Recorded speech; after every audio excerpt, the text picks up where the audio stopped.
Bienvenue sur l'Argus, voici la IV+, la première Honda électrique lancée et commercialisée par la marque en 1997. 26 ans plus tard, le constructeur japonais s'apprête à lancer son troisième modèle 100% électrique. Il prend la forme d'un SUV et s'appelle Anyone. Pour faire simple, l'Anyone est la version électrique du petit SUV HR-V. Et si on retrouve un air de famille entre les deux modèles, il y a quand même des différences bien marquées.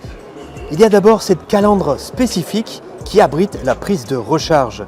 L'Anyone est également 4 cm plus grand, mais surtout il repose sur une plateforme spécifique pour permettre l'intégration de la grosse batterie de 68,8 kWh de capacité brute qui est disposée sous le plancher. Cette batterie alimente un moteur électrique de 150 kW et 310 Nm de couple, sachant que l'autonomie WLTP annoncée par Honda est de 412 km, ce qui en ferait la concurrente directe de la Peugeot i2008 Restylé et ses 406 km d'autonomie. À bord, ce SUV électrique perd les sièges magiques du HR-V, mais dispose d'un coffre plus grand qui passe de 310 litres sur le HR-V à 346 litres sur la Anyone. Il n'y a pas de coffre avant comme certains modèles électriques, mais un double plancher sous le coffre arrière permet de ranger des câbles de recharge. Aux places arrière, il n'y a pas de banquette coulissante, mais on a beaucoup de place pour les jambes et surtout la banquette est très confortable.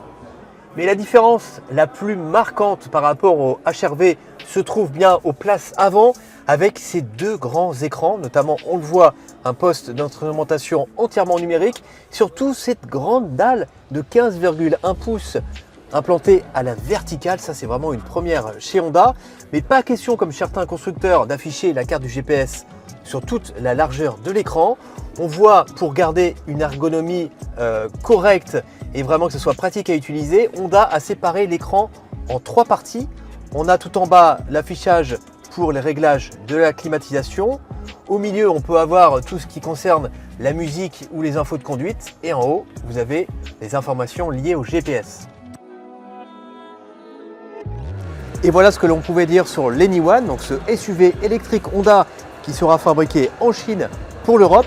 En France, il arrivera à la rentrée prochaine et c'est vraiment un modèle avec lequel le constructeur espère faire du volume, alors que la Honda i qui a été lancée en 2019 était plus un véhicule d'image. Mais moi je vous donne rendez-vous dès cet été sur largus.fr pour découvrir nos premières impressions lors des premiers essais. À bientôt!